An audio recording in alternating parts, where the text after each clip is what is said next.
নমস্কার বন্ধুরা, kitchen official চ্যানেলে তোমাদের সবাইকে স্বাগত। আমি মাধবী দেবনাথ। দেখো, এখানে একটা রান্নার রেসিপি নিয়ে চলে এসেছি। আমি রান্না করছি ইলিশ মাছ দিয়ে আলু আর বেগুনের ঝোল। দেখো, এখানে সবার প্রথমে মাছটা ভেজে রেখেছি, তারপর আমি আলু বেগুনটাও ভেজে রেখেছিলাম।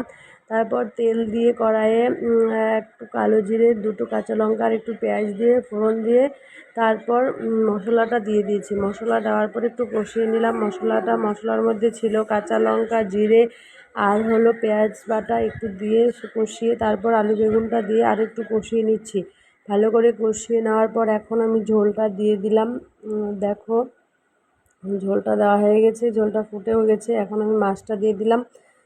মাছটা দেওয়ার পরে তরকারিটা প্রায় হয়ে গেছে আমার। দেখো, ইলিশ মাছ রান্না করতে বেশিক্ষণ সময় লাগে না, একদম আমার রান্না কমপ্লিট।